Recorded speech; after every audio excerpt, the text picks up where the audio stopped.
You are now listening to Handsome Reads.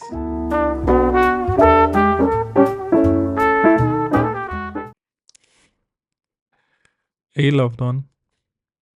Yeah, yourself. Allow me to bend your ear for a few moments. There are so many views, stimuli, ideas, and thoughts. But please, remember that at the heart of it all, we are human beings. Yes, of course, I know that you know that I know that you already know this. But hear me out. You are a human being. So don't you go forgetting to allow yourself a couple moments to just be. I think the intention for us being here is for us to live and to be present in moments, whether they make us cry tears of joy or sorrow. That conscious mindfulness and remaining aware is critical. It's okay to take a moment. You may have forgotten as you got swallowed up trying to achieve goals, earn more, grow more. But that's why this reminder is so critical. Nothing is more important than making time to be. We are so much more than the trinkets that we possess. I love you, and I want nothing more than to see you thrive.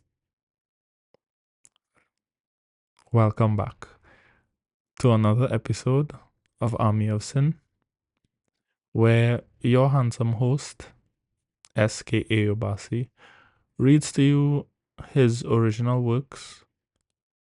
Today, we find ourselves in Season 2, continuing from our previous episode with today's title, Karma's Kiss, Part 2. Do enjoy. Location, Plymouth, England. The recoil of the gun had the shooter at his back, temporarily losing control of the weapon. As the weapon bucked upwards, 𝐵𝐔𝐘𝐒 closed the distance, twisting viciously on the gun. The newcomer looked like an older, better-dressed version of James, with gel-slicked hair and a nose that had been broken and healed in 2 different spots. His face blanched as his wrist snapped, the sound of a dry twig echoing in the room, yet he still aimed a valiant kick at 𝐵𝐔𝐾𝐒's groin. 𝐵𝐔𝐾𝐒 caught the impact on the inside of his thigh, kicking the gun that fell from now limp hands out of sight. Rearing back his head, he butted the other man, breaking his nose as blood spurted, temporarily blinding him. Stumbling back, he tensed as he heard a shout from behind him. A human weight landed on his back, its blade slicing into the compact upper muscles. He laughed. Reaching behind with both hands but finding no grip on this new assailant, 𝐵𝐔𝐾𝐒 threw himself into the air and backwards, hearing the lungs of the one now beneath him deflate in a satisfying rush. Rolling over, he punched twice into the body before wiping a hand over his face to clear his eyes. Vision restored, he pushed the man's chin up before driving the heel of his palm into the now exposed larynx.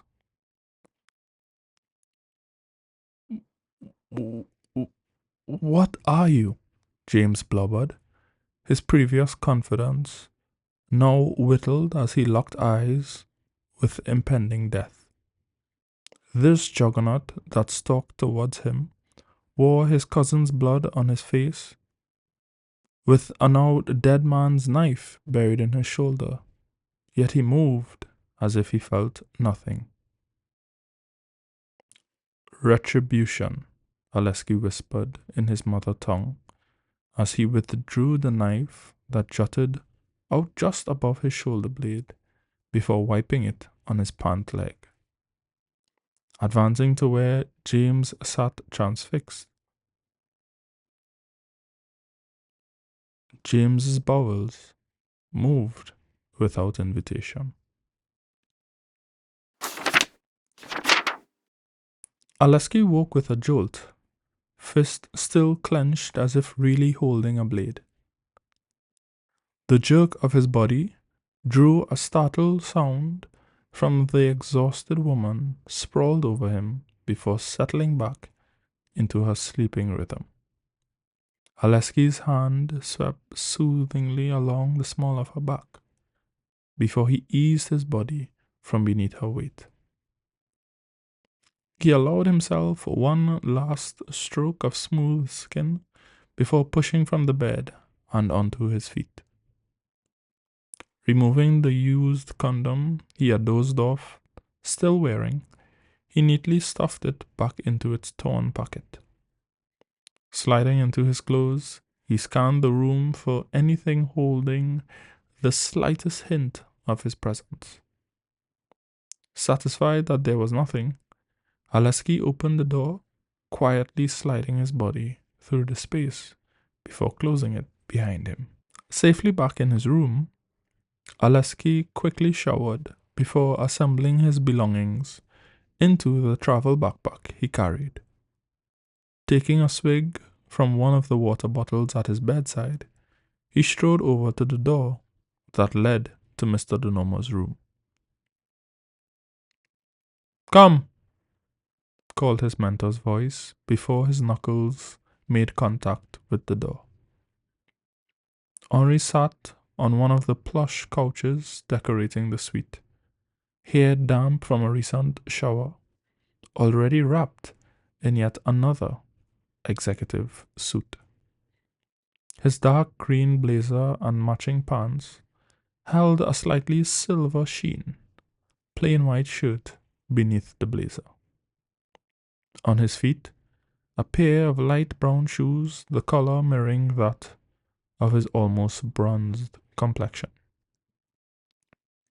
"I trust all went well?" Henri asked rhetorically.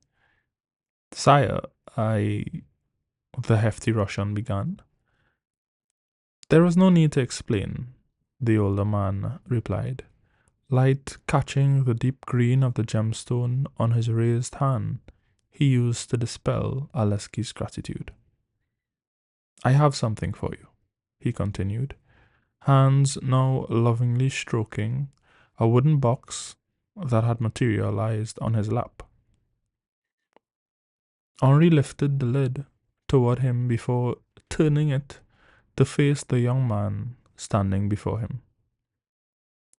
Lying dormant and innocent in the confines of the box, encased in a black leather sheath, was a dagger the length of 𝐵𝐷𝐾's forearm. "For your troubles," Henri murmured softly, expression unreadable. 𝐵𝐷𝐾 said nothing, his eyes fixed on the handle, the grip made of polished gemstones the color of a setting sun. He was drawn to the handle, distant echoes and whispers filling his mind, inviting him to wield this new offering. He stroked a finger along the length, much gentler than he did the woman in the neighboring room. Curling his fingers around the gemstone's grip, he withdrew the blade, freeing it from its leather prison. Both sides of the blade were serrated, the length of which was straight for the most part, before gently curving near the tip. As he continued to stare at the flat of the blade, 𝐵𝐷𝐾 felt his vision begin to warp, until it felt as though he was staring down a narrow tunnel of pure light. Closing his eyes reflexively, he opened them as the sound of clamoring weapons reached his ears as he found himself transported to a field of angels in the midst of battle. It was no battle, but a training ceremony. 2 angels danced lightly on the balls of their feet, weapons held at the ready. The larger of the 2 males wielded 2 swords of pure white light, while his opponent had both hands wrapped around a great broadsword, the length of the blade almost as tall as the angel wielding it. They wore no armor, wings spread as they maintained their balance, feet sometimes leaving the ground, for such was the strength of a single wing beat. "Come, brother, let us see what you have learned," goaded the larger male with wings of pure amber. "Focus, Shem," a feminine voice called from among those gathered loosely in a circle.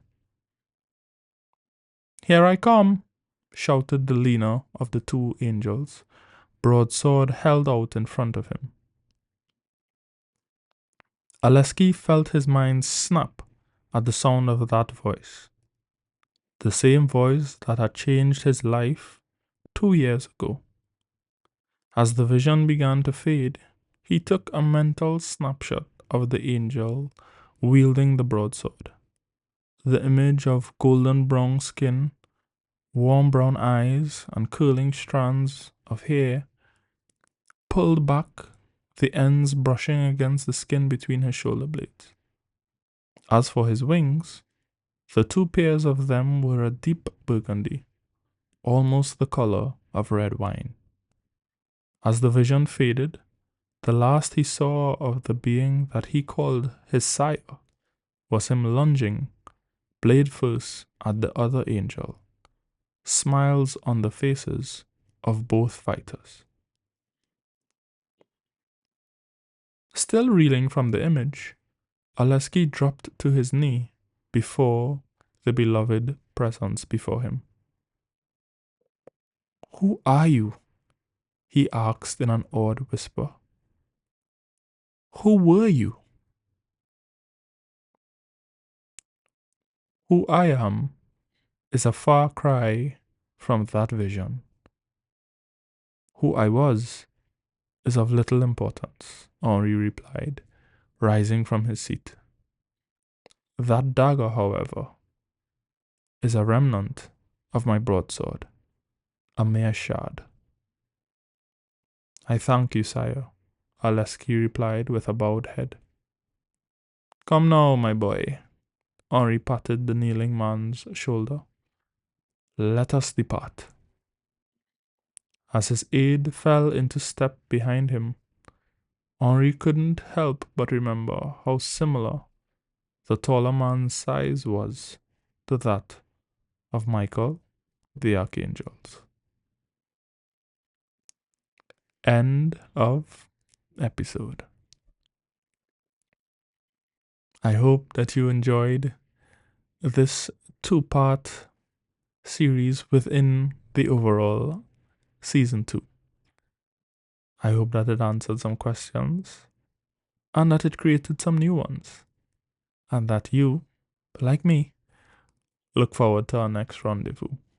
Until then, continue to take exceptional care of yourself. And as always, love and light.